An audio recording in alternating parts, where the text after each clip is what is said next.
হঠাৎ একদিন জাপানের একটা হাইস্কুল ক্লাসের মাঝখানে রহস্যময় এক খেলনা পুতুল হাজির হয়। পুতুলটা স্টুডেন্টদের মারাত্মক সব খেলা খেলতে বাধ্য করায়। খেলায় যারা হারে তারা সাথে সাথেই মারা যায়। আর ধীরে ধীরে এইটা স্পষ্ট হয় যে শুধু এই স্কুল নয়, সারা পৃথিবীর স্কুলগুলোতে একই খেলা চলছে। কিন্তু এই নিরপরাধ ছাত্রছাত্রীদের সাথে কেন এমন হচ্ছে? সৃষ্টিকর্তা তার ক্রোধ নিবারণের জন্য কেনই বা শুধু স্কুল ছাত্রদের টার্গেট করে? আজকে কথা হবে জাপানি horror thriller survival movie as the god will নিয়ে। বরাবরের মতো সাথে আছি আমি মোহাম্মদ শোয়েব। মুভির শুরুতে আমাদের দেখানো হয় জাপানের একটা ক্লাসরুমে একজন শিক্ষক স্টুডেন্টদের ক্লাস নিচ্ছিল। সেখানে অনেকের মধ্যে দুজন ছাত্র তাদের জীবন নিয়ে কোনো কারণ ছাড়াই বেশ হতাশায় ছিল। ক্লাসরুমে এসেও তারা ঘুমাতো। শিক্ষক তার দিকে হাত ইশারা করে কি যেন বলতে যাবে, আর তক্ষুনি ঘটে যায় এক ভয়ঙ্কর ঘটনা। টিচারের মাথা কোথায় যেন উধাও হয়ে যায়, আর সেখানে একটা পুতুলের মাথা চলে আসে। জাপানি ভাষায় এইটাকে ডারুমা ডল বলা হয়। সে তাদের একটা গেম খেলার অফার করে, রেড লাইট গ্রিন লাইট টাইপের একটা গেম। এখানে যেই নড়বে তার মাথা সেখানেই ফেটে যাবে। হঠাৎ এমন পরিস্থিতিতে পড়ে প্রথমে বুঝতে না পারার কারণে অনেকেই খুব বাজেভাবে সেখানে মারা যায়। ডারুমা ডল যখন খেলার নিয়ম অনুযায়ী পিছনে ফিরে তাদেরকে কিছুক্ষণ সময় দেয়, তারা দেখে ওটার পিছনে একটা সুইচ আছে। ওইটাতে চাপ দিলে হয়তো গেমটা শেষ হবে। কথা শেষ হতে না হতেই একজন ছুটে এসে সুইচটাতে চাপ দিতে যাবে, আর ঠিক সেই সময়ে ডারুমা ওর দিকে মুখ ঘুরিয়ে নেয়, আর সাথে সাথেই তার সমস্ত শরীর থেকে লাল মার্বেল বের হতে থাকে। বেশ কিছুক্ষণ এইভাবে চলার পরে আর মাত্র দুজন অবশিষ্ট আছে। ডারুমার পিছনে একটা টাইমার সেট করা ছিল, মাত্র কয়েক সেকেন্ড বাকি আছে এখন। এর মধ্যেই যদি এখন তারা সুইচ প্রেস করতে না পারে তাহলে বিনা শর্তেই বাকিদের মতো মরতে হবে। উপায় না দেখে তারা দুজনে একটা প্ল্যান করে শেষ সুযোগ নেয়। একদম শেষ পর্যায়ে এসে ওদের একজন ডারুমার সুইচে চাপ দিতে সক্ষম হয়। খুশিতে তারা চিৎকার দিয়ে সেলিব্রেট করছিল, আর ঠিক সেই মুহূর্তে একজনের মাথা ফেটে মার্বেল পড়তে থাকে। এইটা আরও মর্মান্তিক ছিল। ডারুমা ডল তখন ওর নাম ধরে ডাক দিয়ে বলে যে সুইচ চাপ দিছে সেই একমাত্র বাঁচবে। ওর নাম তাকাহাতা। ডারুমা তখন ওকে জানায় কিছুক্ষণের মধ্যেই নাকি একটা বিড়াল আসবে, আর তাকাহাতাকে এখন ইঁদুরের ভূমিকায় দেয়া হয়েছে। কিন্তু সে ওর কথার আগামাতা কোনো কিছু না বুঝে সেখান থেকে বাইরে চলে আসে। এখানে একজন মেয়েকে আমরা দেখতে পাই, ওর নাম ইচিকা। সেও অন্য ক্লাসরুম থেকে একই গেম খেলে সবাইকে বাঁচানোর জন্য সুইচ প্রেস করছিল, কিন্তু সে কাউকে বাঁচাতে পারেনি। সুইচ প্রেস করার কারণে সেও ওর মতো একাই বাঁচতে পারছে। তাকাহাতা যখন পুলিশকে কল দিতে যাবে তখন ডারুমা ডল ওকে আবারও ওই বিড়ালের কথা মনে করিয়ে দেয়। ভয় পেয়ে দুজনে সেখান থেকে পালানোর চেষ্টা করে। মেইন গেট বন্ধ থাকার কারণে বিকল্প রাস্তা দিয়ে তারা প্লেগ্রাউন্ডে ঢুকে পড়ে। এখানে আসার সাথে সাথেই বাইরে থেকে দরজা বন্ধ হয়ে যায়। তাকাহাতা যখন আবারও দরজা খোলার চেষ্টা করছিল তখন বাকি সবাই ওকে জানায় এখানে যে একবার আসে সে আর নাকি বাইরে যেতে পারছে না। তারা সবাই এখানে আসার আগে একটা লেখা ছিল এই জায়গায়, বিড়ালের গলায় ঘন্টি বাঁধতে হবে। আসলে এখানে যারা যারা উপস্থিত ছিল সকলেই কোনো না কোনো ক্লাসরুম থেকে ডারুমা ডল গেমে বিজয়ী হয়ে এই জায়গা পর্যন্ত আসছে। তাদের সকলকেই ডারুমা ডল ওই বিড়ালের কথা জানিয়ে দিয়েছে। তাই এখানকার অনেকেই আগে থেকে ইঁদুরের পোশাক পরে গেমের জন্য প্রস্তুতি নিচ্ছিল। এমন সময় মেঝে ভেদ করে সেখানে একটা বিশাল আকৃতির বিড়াল বেরিয়ে আসে। বিড়ালটা এসেই ইঁদুরের পোশাক পরে সবাইকে এক এক করে খাওয়া শুরু করে দিয়েছে। তাকাহাতা তখন ওদের সবাইকে জানায় তারা যতক্ষণ এই ইঁদুরের পোশাক পরে থাকবে ততক্ষণ নাকি বিড়াল তাদেরকে এক এক করে খেতেই থাকবে। ওর কথা শুনে সবাই তাড়াতাড়ি করে তাদের পোশাক খুলে ফেলে। এইবার বিড়াল কিছুটা শান্ত হয়। তখন ওদের একজন এখানকার অন্য একজনের উপর ভীষণ রেগে গিয়েছে। সে ওকে বলতে থাকে ওর কারণেই নাকি এখানকার সবাই ইঁদুরের পোশাক পরছিল। ওদের ঝামেলার মধ্যেই বিড়াল আবারও তাদেরকে মারা শুরু করে। তখন ওরা বুঝতে পারে আসলে পোশাক পরে বা না পরে তাদের বাঁচার কোনো উপায় নেই। এমন সময় ইচিকা দেখে একটা বাস্কেটবল তার সামনে গড়িয়ে আসছে। তাকাহাতা তখন বুঝতে পারে এই বল যদি বিড়ালের গলার ঝুড়ি দিয়ে ঢোকাতে পারে তাহলেই এই গেম শেষ হয়ে যাবে। কথা মতো সেখানকার একজন বাস্কেট প্লেয়ার সেই কাজের দায়িত্ব নেয়। এইবার সে আসল বল নিয়ে বিড়ালের গলার ঝুড়ি লক্ষ্য করে বল ছুঁড়ে দেয়। একদম শেষ পর্যায়ে এসে বিড়াল সেই বলটা আটকিয়ে দেয়। এই প্রথম তারা বুঝতে পারল যে এই বিড়াল তার হাত পাও নড়াতে পারে। তারা ভাবছিল যে ও শুধু মাথা দিয়েই শিকার করে, এইবার সে তার হাতে থাকা বল ভীষণ জোরে ছুড়ে দেয় ওই বাস্কেট প্লেয়ারের দিকে। তারপর আবারও সবাইকে তাড়াতে থাকে। যেহেতু আর অন্য কারো শরীরে ইঁদুরের পোশাক নেই, এখন সে সবাইকে টার্গেট করছিল। এবার সে ইচিকাকে মারতে যাবে। ঠিক সেই সময়ে পিছন থেকে তাকাহাতা ইঁদুরের পোশাক পরে বিড়ালের মনোযোগ আকর্ষণ করার চেষ্টা করে। বিড়াল যখন ওকে ধাওয়া করছিল, সে একটা কথা শুনতে পায়। পিছন থেকে কে যেন বলছিল যে, আমার পিঠ চুলকাচ্ছে, প্লিজ আমার পিঠ চুলকিয়ে দাও। কিন্তু এই কথা এখানকার অন্য কেউ শুনতে পারছিল না। তাকাহাতা তখন ওই ইঁদুরের পোশাক পরছিল বলেই সে বিড়ালের আওয়াজ শুনতে পাচ্ছিল। তারপর ওরা সবাই মিলে বিড়ালের পিঠ চুলকাতে থাকে। বিড়াল তখন আরাম পেয়ে প্রায় ঘুমিয়ে পড়ছিল। তাকাহাতা ওদের বলে এখন এই সুযোগে সে বিড়ালের গলায় বেল বেঁধে দেবে। কিন্তু তখন সেখানকার অন্যান্যরা তাকে বাধা দেয়, কারণ এর আগের গেমে যারা ডারুমা ডলের সুইচ প্রেস করছিল শুধুমাত্র সেই বেঁচে গিয়েছে। এখন যদি একজন বেল বেঁধে দেয় তাহলে নিয়ম অনুযায়ী তো বাকিরা মরে যাবে। এইটা নিয়ে ওদের মধ্যে একটা ঝামেলা লেগে যায়, আর এর মধ্যেই বিড়াল আবার জেগে উঠে ওদের উপর আক্রমণ চালায়। হাঙ্গামার এক পর্যায়ের সুযোগ নিয়ে তাকাহাতা ও ইচিকা একটা প্ল্যান করে দুইজন দুইটা বলে কাপড় পেঁচিয়ে বিড়ালের দিকে এগিয়ে আসে, যাতে করে সে বুঝতে না পারে যে কোনটা আসল বল আর কোনটা নকল বল। একদম কাছাকাছি এসে বলটা বাইরে ছিটকে পড়ে, মানে এই রাউন্ডেই তাদের প্রত্যেকের খেল খতম। কিন্তু সবাইকে অবাক করে দিয়ে কোথা থেকে যেন একজন এসে বল জায়গা মতো ফেলে দেয়। ওর নাম আমায়া। এবারের মতো সবাই বেঁচে যায়। বিড়াল তখন কথা বলছিল, ওদের নাম ধরে বলে তারা তিনজন এই রাউন্ডে বিজয়ী, কিন্তু এখানে তো আরও কয়েকজন বেঁচে আছে। হঠাৎ করেই ওপাশ থেকে চিৎকার শুনে তাকাহাতা দেখে আমায়া বাকি তিনজনকে মেরে ফেলছে। আমায়া ওদেরকে জানায় এই গেম সৃষ্টিকর্তা নির্ধারণ করে দিয়েছে, এখানে শুধু শক্তিশালীরাই বাঁচবে আর দুর্বলেরা মারা যাবে। তখন বিড়ালের মুখ থেকে ধোঁয়া বের হয় আর ওরা তিনজন অজ্ঞান হয়ে পড়ে যায়। দৃশ্যপট পাল্টে যায়। জ্ঞান ফিরে চমকে ওঠে তাকাহাতা। তার সামনে একজন মেয়ে বসে আছে। অবাক হয়ে ওর দিকে খানিক তাকিয়ে থাকে। সে ওকে আগে থেকেই চিনত, যদিও তারা এখন ভিন্ন স্কুলে লেখাপড়া করে। ওর নাম তাওকা। এখানে তাদের সাথে আরও দুইজন ছিল। অন্য মেয়েটাকে বেশ ভীত দেখাচ্ছে, আর একজন ছেলে দেখে মনে হচ্ছে বেশ বুদ্ধিমান। ওরা একে অপরের সাথে পরিচয় হয়ে নেয়। তখন তাদের মাঝে একটা ডিসপ্লে ভেসে ওঠে। সেখানে লেখা ছিল এই রাউন্ড পার করার জন্য চাবি খোঁজো। কিন্তু তারা বুঝতে পারছিল না যে কোথায় তারা চাবি খুঁজবে।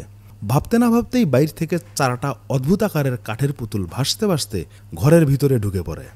এখন তাদের থার্ড রাউন্ড গেমের প্রস্তুতি চলছে। পুতুলগুলো তাদের জানায় এই গেমের নিয়ম নাকি খুবই সোজা, যে পারবে সে বেঁচে যাবে, আর যে পারবে না তার মৃত্যু নাকি খুবই কঠিন হবে। এই কথা শুনে মেয়েটা আরও ভয় পেয়ে যায়। প্রথমে সে একদমই খেলতে রাজি না হওয়ার কারণে একটা পুতুল তাকে বলে, তাহলে আমরা তোমাকে খেলা ছাড়া এমনিতেই মেরে ফেলি। মেয়েটা তখন আরও ভয় পেয়ে যায়। এমনিতে মরার চেয়ে গেম খেলেই মরা ভালো হবে, তাতে অন্তত বাঁচার একটা সুযোগ থাকতে পারে। গেমের নিয়ম খুবই সোজা। চোখের মধ্যে সাদা কাপড় বেঁধে দিয়ে পুতুলগুলো চারপাশে ঘুরতে থাকে। 10 সেকেন্ডের মধ্যে তারা যখন থেমে যাবে তখন তাকে বলতে হবে যে তার পিছনে এখন কোন পুতুলটা দাঁড়িয়ে আছে। কিন্তু সে এমনভাবে ভয় পাইছিল যে নাম বলতে না বলতেই সময় আগেই শেষ হয়ে যায়। সে যখন পালাতে চেষ্টা করছিল তখন সবাই ওকে ঘিরে ধরে একটা পুতুল তাকে জাদু দিয়ে বশ করে নেয়। তারপর 2টা পুতুল অদৃশ্য একটা শক্তি দিয়ে 2 দিকে টান দিতে থাকে। সেই সাথে মেয়েটার পা দুটো 2 দিকে ছড়িয়ে যায়। নির্মমভাবে হত্যা করা হয় মেয়েটাকে। এরপর তারা ওই ছেলেটাকে বেছে নেয়। বেশ আত্মবিশ্বাসের সাথে সে খেলা শুরু করে দিয়েছে। কিন্তু দুঃখজনক ব্যাপার, ছেলেটাও সঠিক উত্তর দিতে পারেনি। একইভাবে তাকেও জাদু দিয়ে বশ করা হয়। এইবার তার শাস্তিটা একটু অন্য ধরনের হয়। পুতুলগুলো একযোগে তাদের মাথা উপরে তুলে নিচের দিকে আছাড় দিচ্ছে। সেই সাথে ছেলেটাও নিজের মাথা নিজেই ফ্লোরে আছাড় দিচ্ছিল।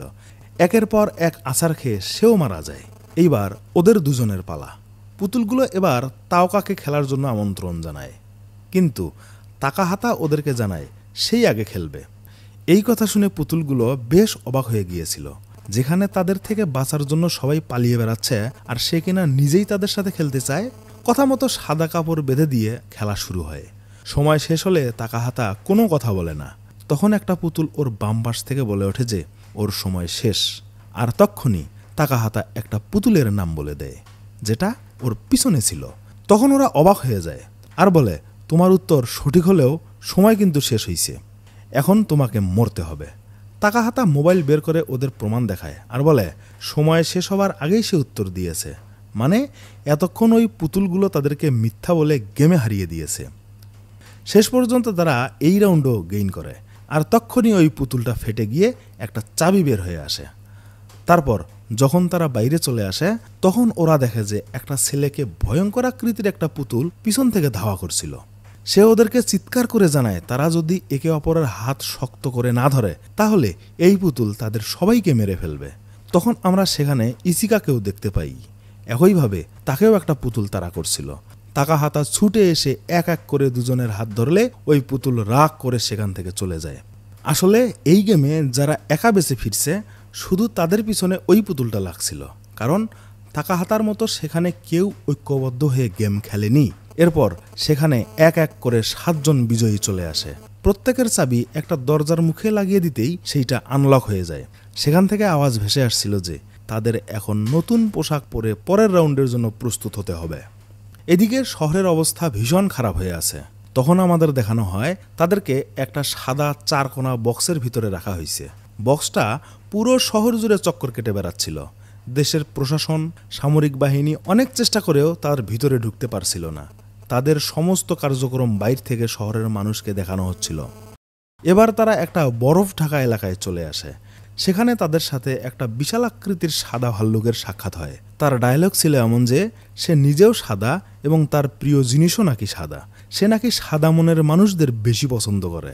যে মিথ্যা কথা বলবে তাকে নাকি এখানে মেরে ফেলা হবে। এইটা গেমের 4র্থ রাউন্ড। সাদা ভাল্লুক সবার কাছে জানতে চায় যে তোমাদের প্রিয় খাবারের নাম বলো। সবাই তখন তাদের প্রিয় খাবারের নাম বলে। ভাল্লুক তখন ওদেরকে জানায় যে তাদের মধ্যে কেউ একজন মিথ্যা বলছে। এখন তাদের কাজ এই মিথ্যাবাদীকে খুঁজে বের করা। নির্দিষ্ট সময়ের মধ্যে যদি তারা তাকে বের করতে না পারে তাহলে ভাল্লুক এখানকার সবাইকে মেরে ফেলবে। এমন পরিস্থিতিতে কে কি করবে বুঝতে পারছিল না। হঠাৎ তাদের একজন চিৎকার করে অন্য একজনের দোষ দিয়ে তাকে মিথ্যাবাদী বলে ওঠে। কিছু বুঝতে না বুঝতেই ভাল্লুকটা একটা ঘুষি দিয়ে ছেলেটাকে বরফের সাথে মিশিয়ে দেয়। এরপর সে দ্বিতীয় প্রশ্ন করে। ভাল্লুক ওদের সকলের কাছে জানতে চায় যে এখানকার কে কে তাকাহাতাকে পছন্দ করে। প্রশ্ন শুনেই আমায়া, ইচিকা ও তাওকা এক বাক্যে বলে ওঠে যে তারা ওকে পছন্দ করে। বাকিরা অবশ্য কোনো কথা বলেনি। কিন্তু ভাল্লুক আবারও ওদেরকে জানায় যে এবারও কেউ একজন মিথ্যে বলছে। নির্দিষ্ট সময় শেষ হওয়ার আগে যদি তাকে বের করতে না পারে তাহলে সবাইকে মেরে ফেলা হবে। এই কথা শুনে তাদের মধ্যে আবারও হট্টগোল শুরু হয়। সেখানে একজন যুক্তি দেখিয়ে বলে যে এবার তাওকা মিথ্যা কথা বলছে, কারণ যারা এখানে তাকাহাতাকে পছন্দ করে তাদের সবাই একই স্কুল থেকে এসেছে, কাজেই ওকে পছন্দ করাটা স্বাভাবিক। কিন্তু তাওকা এসেছে অন্য স্কুল থেকে, সুতরাং সে মিথ্যা বলছে। কিন্তু তারা তো জানতো না অনেক আগে থেকেই ওদের দুজনের পরিচয় ছিল। এখানে যারা যারা ছিল তাদের সকলের চেয়ে তাওকা ওকে বেশি পছন্দ করত। কিন্তু তাদের ভুল প্রেডিকশনে ভাল্লুক তাওকাকে বরফের মধ্যে গেড়ে দেয়। এই ঘটনায় তাকাহাতা বেশ কষ্ট পায়। অকারণে একটা মেয়ে তার চোখের সামনে মারা গেল। তখন আমরা জানতে পারি কোনো এক সময় তাওকা নিজের জীবনের প্রতি বিরক্ত হয়ে আত্মহত্যা করতে গিয়েছিল, কিন্তু সেখানে তাকাহাতা কোনোভাবে তাওকাকে মৃত্যুর মুখ থেকে ফিরিয়ে আনছিল। আর তখনই তাদের প্রথম পরিচয় হয়। তারপর দ্বিতীয়বারের মতো তাদের এই গেমে দেখা। সে কোনোভাবেই মিথ্যা বলতে পারে না। এবার সাদা ভাল্লুক পরবর্তী প্রশ্ন করতে যাবে, কিন্তু তাকাহাতা ওকে থামিয়ে দেয় আর বলে যে এখানকার প্রকৃত মিথ্যাবাদী ভাল্লুক নিজেই। এই কথা শোনার সাথে সাথেই ভাল্লুকটা পাগলের মতো আচরণ শুরু করে। লাফালাফি করতে করতে একসময় তার গা থেকে বরফের আস্তরণ সরে যায় আর ভিতর থেকে তার কালো রূপ বেরিয়ে আসে। আসলে এতক্ষণ সে নিজেই মিথ্যা বলে ওদের মধ্যে দ্বন্দ্ব সৃষ্টি করে তাদেরকে মারার ছল খুঁজতেছিল। ভাল্লুক মৃত্যুর আগে ওদের 5 জনকে বিজয়ী ঘোষণা করে পরবর্তী গেমের জন্য প্রস্তুত হতে বলে। দৃশ্যপট পাল্টে যায়। এবার তারা একটা পুরনো মহলের সামনে চলে আসছে। সেখানে 3টা ছোট পুতুলের সাথে তাদের দেখা হয়। তাদের একজন ওদেরকে গেমের নিয়ম বলে দেয়। এই 5 জনের মধ্যে একজনকে বাছাই করা হবে আর বাকি 4 জন তার থেকে এখানে কোথাও পালিয়ে থাকবে। সে যদি ওদেরকে খুঁজে বের করতে পারে তাহলে ওদের সবাইকে সে বন্দি করে রাখবে আর সেই সাথে সে একা বেঁচে যাবে। কিন্তু এর মধ্যেই যদি আলাদা হয়ে কেউ ওই কৌটায় এসে লাথি মারে তাহলে সবাই সেখানে বেঁচে যাবে আর যে লাথি মারবে শুধু সে মারা যাবে। কি অদ্ভুত একটা ব্যাপার, তাই না? মানে এই গেম এমনভাবে নকশা করা হয়েছে যেন এখানকার কেউ সহজে বাঁচতে না পারে। তারপর একটা পুতুল তার মুখ থেকে 5টা কাঠি বের করে দেয় সবাইকে। সেখানে আমায়াকে নির্বাচন করা হয়েছে। এই খেলার সময় নির্ধারণ করে দেয়া হয় সূর্যাস্তের আগ মুহূর্ত পর্যন্ত। আমায়াকে নির্বাচন করাটা মনে হয় ঠিক হয়নি, কারণ তার এত দূরে আসার পিছনে কয়েকজনের মৃত্যুর কারণ আছে। এখন সে নিজে বাঁচার জন্য এখানকার কাউকেই বাঁচতে দেবে না। গেম শুরু হয়ে যায়। আমায়ার হাত থেকে বাঁচা এত সহজ নয়। এতক্ষণ যারা এক হয়ে সবাই ওই অপশক্তির বিরুদ্ধে লড়াই করে এতদূর পর্যন্ত আসছে, এখন তারাই একে অপরের প্রতিপক্ষ হয়ে দাঁড়িয়েছে। আমায়া ওদের মধ্যে দুজনকে ধরে একটা জেলে বন্দি করে রাখে। তাকাহাতা আর ইচিকা এখন অন্য একটা জায়গায় পালিয়ে আছে। ইচিকা একটা বুদ্ধি বের করে সে আমায়ার কাছে আত্মসমর্পণ করে, যাতে করে তাকাহাতা আলাদাভাবে ওদের সবাইকে বাঁচাতে পারে। সময় গড়িয়ে যায়। সূর্য প্রায় ডুবুডুবু অবস্থা, কিন্তু তাকাহাতা এখনও বাইরে আসছে না। অনেকক্ষণ সময় ধরে ভাবতে থাকে। এদিকে আমায়া টিনের ডিব্বায় বসে আছে। তাকাহাতা সময় মতো না আসলে সবাই ঝামেলায় পড়বে। কি যেন মনে করে তাকাহাতা একটা হেভি মেটালের আর্মর পরে আমায়ার সামনে আসে। শর্ত ছিল যে কাউকে যদি বন্দি করা হয় তাহলে তার আগে তার মুখ দেখতে হবে। তাই সে মুখ ঢেকে ওর সামনে আসছে। আমায়া ওকে দেখে খানিকটা হেসে নেয়, কারণ তার বিশ্বাস ছিল যে খুব অল্প সময়ে এসে তাকাহাতাকে বন্দি করতে পারবে। খুব তাড়াতাড়ি সে ওর মাথা থেকে হেলমেটটা খুলে নিয়ে হাসতে হাসতে ওকে বন্দি ঘোষণা করে সেখান থেকে যাচ্ছিল। কিন্তু এমন সময় সে থেমে যায়। তার কোমরে একটা লোহার শেকল বাঁধা। সে যখন ওর কাছে গিয়ে হেলমেট খুলে নিচ্ছিল, সেই সুযোগে আমায়ার কোমরে তাকাহাতা শিকলটা বেঁধে দিয়েছে। এইবার সে তার গেম শুরু করে। তাকাহাতা আমায়াকে শুদ্ধ লেকের নিচে পড়ে যায়, কিন্তু আমায়া ওকে আটকানোর চেষ্টা করতে থাকে। এক সময় টানতে টানতে ওকে নিচ থেকে উপরে নিয়ে আসা হয়। অবশ্য ওই আর্মারের ভিতরে আর তাকাহাতা ছিল না। সে ওখান থেকে বের হয়ে অন্য পাশ দিয়ে উপরে উঠে আসে। তখন তাকে বেশ দুর্বল দেখাচ্ছিল। এতক্ষণে আমায়াও তার শেকল প্রায় ছিঁড়ে ফেলছে। এক পর্যায়ে ওরা দুজনেই টিনের বোতলের দিকে ছুটে আসে। আমায়া ওকে যথেষ্টভাবে চেষ্টা করছিল আটকাতে, কিন্তু শেষ পর্যন্ত সে নিজের জীবনের মায়া ত্যাগ করে টিনের ডিব্বায় লাথি মারে। কিন্তু কোনো কিছুই হয় না। ওরা সবাই বেঁচে যায়। এতক্ষণে সূর্য ডুবে গিয়েছে। তখন ওই পুতুল তিনটা ওদেরকে জানায় তারা একটা মিথ্যা কথা বলছে, কারণ তারা যাচাই করতে চাইছিল যে এখানে কার মধ্যে অন্য কারো জন্য মায়া আছে। যে স্বার্থপর নয় তাকে বাছাই করা ছিল এই গেমের শেষ উদ্দেশ্য। সবাইকে নিয়ে সেলিব্রেট করা হয়। তখন একটা পুতুল তার পেটের ভিতর থেকে আইসক্রিম বের করে ওদেরকে খেতে দেয়। খাওয়া শেষ হতেই তারা আইসক্রিমের কাঠিতে দেখে আসল বিজয়ীকে। এখানে দুজনকে বাছাই করা হয়েছে, তাকাহাতা এবং আমায়া। কিন্তু কিভাবে? আসলে এই গল্পের মূল পয়েন্ট ছিল দুইটা, একটা সৎ শক্তি, অন্যটা শয়তানি শক্তি। এখানে সৎ শক্তি বলতে তাকাহাতাকে বোঝানো হয়, আর শয়তানি শক্তি বলতে আমায়া। অপরদিকে অন্যান্যদেরকে ভাগ্যের ছকে বেঁধে দেয়া নিয়মে চলতে হয়। আসলে এই তিন অস্তিত্ব মিলিয়েই আমাদের জীবন। এখন তাদের বাইরে নিয়ে আসা হয়েছে, কিন্তু এখানে দেখা যায় তাকাহাতা মন খারাপ করে আছে আর আমায়া হাসছিল। সত্যিকারের বিজয়ীরা কখনো নতুন প্রাপ্তিতে উৎফুল্ল হয় না, যেমনটা অনেকে হেরে গিয়েও অহংকারে ডুবে থাকে। মুভির কাহিনী এখানেই শেষ হয়। ভিডিওটা ভালো লাগলে অবশ্যই একটা লাইক এবং সাবস্ক্রাইব করে পাশে থাকবেন। আল্লাহ হাফেজ।